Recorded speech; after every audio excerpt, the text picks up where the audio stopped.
네, 김요한입니다. 같이 말씀 묵상하겠습니다. 서울의 한 원로 목사님이 교회에 40억을 요구를 했다고 합니다. 자신을 위해서 부탁한 것은 아니고 아들 목회자가 개척을 하는데 필요한 재정을 달라고 했다고 합니다.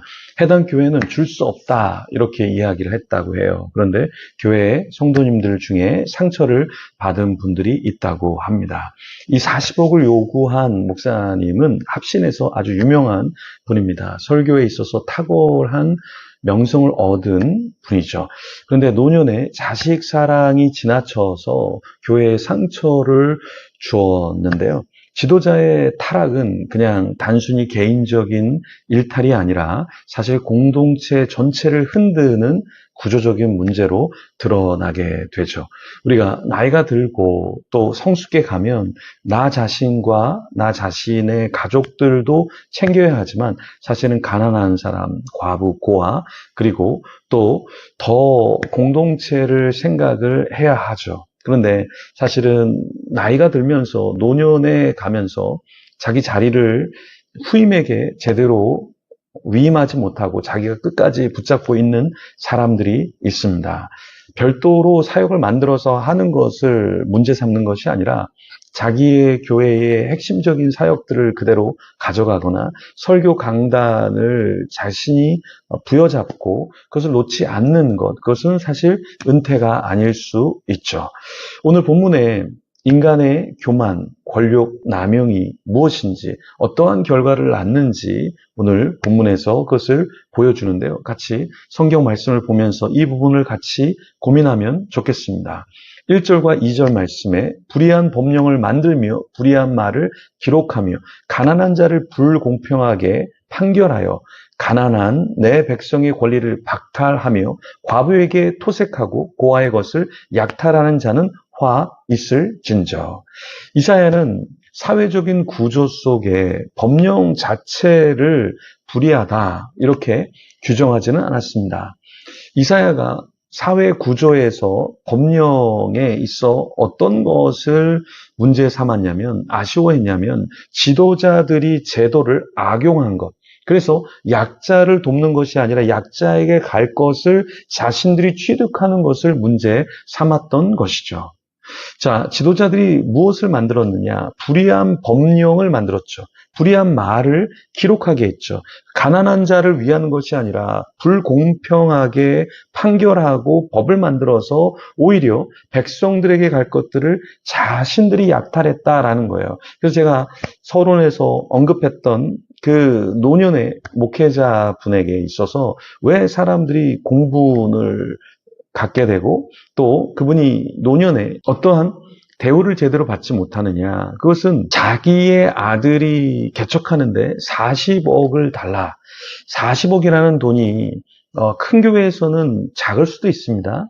하지만 사실은 이것이 일반적으로 받아들이지 않았다라는 것은 큰 교회에서도 40억은 너무 과하다. 그리고 그것은 있어서는 안 되는 일이다라고 해서 그것을 줄 수 없다고 이야기한 것이겠죠. 그런데 왜 이렇게 지도자들이 어떤 커먼 센스, 누구나 가져야 할 아주 기본적인 감각을 갖지 못할까요? 그러니까 영적으로 타락하게 되면 자기중심적으로 생각을 하잖아요. 그러니까 어떤 사회적인 약자나 공동체를 먼저 생각하는 것이 아니라 내가 챙길 수 있는 게 무엇이냐, 혹은 내 가족들이 챙길 수 있는 것이 무엇이냐, 이것들을 생각하다가 보니까 결국에는 타락의 길로 가게 된다라는 것이죠.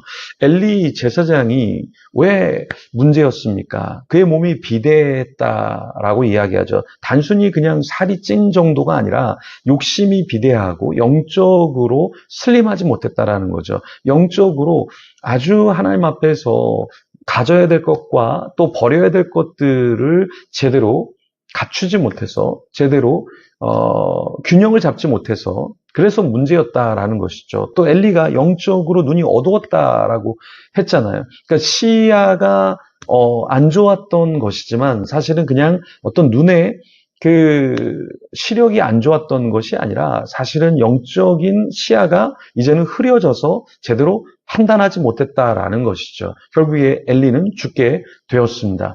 영적으로 먼저 죽었고 그리고 실제로 죽게 되었죠. 오늘날에 우리가 나이가 든 목회자도 문제지만 젊은 목회자 중에서도 역시 하나님 앞에서 어떻게 목회를 하고 또 어떻게 살아가야 되는지 모르고 잘못된 길을 가는 사람들도 적지 않습니다. 그래서 우리는 끊임없이 어떻게 해야 되는가? 우리 자신을 돌아봐야 한다라는 거예요. 제가 목회자들을 대상으로 설교 코칭도 하고 또 개인적으로 만나서 이런저런 코칭을 하기도 합니다. 그런데 이런 코칭을 할 때 잘 말을 듣는 사람이 있어요. 그런데 어떤 사람은 난 잘하고 있어. 난 괜찮아. 나는 전혀 문제가 없어. 이런 사람은 나중에 되면 목회적으로 굉장히 어려움을 당하는 사람이 있습니다. 그러니까 하나님 앞에서 겸비하고 겸손하고 쓰임받는 사람의 특징은 무엇이냐? 하나님이 말씀하실 때 그것을 과감없이 받아들이고 자신을 수정하는 거죠. 그렇지 않으면 어떻게 됩니까? 결국에 자신이 덫에 걸리게 되고 스스로 자멸하게 되는 것이죠. 3절에 이렇게 말씀합니다. 벌하시는 날과 멀리서 오는 환난 때 너희가 어떻게 하려느냐? 누구에게로 도망하여 도움을 구하겠으며 너희의 영화를 어느 곳에 두려느냐? 자, 하나님께서 다시 말씀하시죠. 벌하시는 날, 벌하는 날, 그리고 멀리 오는 환난, 그것들을 피할 수 없을 것이다. 지금 이 상태로 간다면 피하려고 해도 누구에게 도망가겠느냐?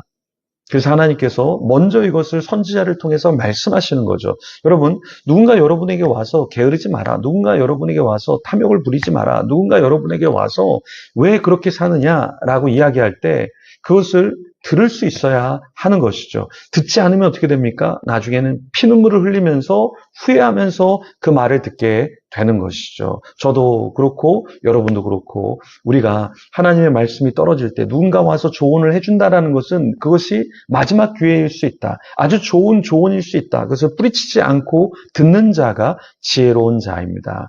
나이가 어린 사람이 와서 말을 하던 나이가 많은 어르신이 와서 말을 하던 어떤 말을 해줄 때 그것을 고마움으로 받아들이고 수정하고 또 우리 자신을 더 깎아내는 저와 여러분이 되기를 소망합니다. 기도하겠습니다. 하나님 감사합니다. 말씀을 주실 때 누군가 우리에게 조언을 해줄 때 그것을 무시하지 않고 듣게 하여 주시옵소서. 우리의 귀를 열게 하여 주시고 마음을 열게 하여 주시고 우리가 좀 더 주님이 원하시는 뜻대로 살아가는 자 되게 하여 주시옵소서. 특별히 나이가 들어감에 따라서 욕심을 부리는 것이 아니라 내 안에 있는 순수한 주님의 마음을 더 갖게 허락하여 주시옵고 주님이 좌정하셔서 주님이 다스리는 대로 그 뜻을 따라서 살아가는 자 되게 하여 주시옵소서. 주님, 오늘 하루도 주님의 뜻을 알게 하여 주시고 그 뜻대로 살아가는 하루가 되게 하여 주시옵소서. 감사합니다. 예수님 이름으로 기도합니다. 아멘. 우리 계속해서 기도하며 주님 앞에 나가겠습니다.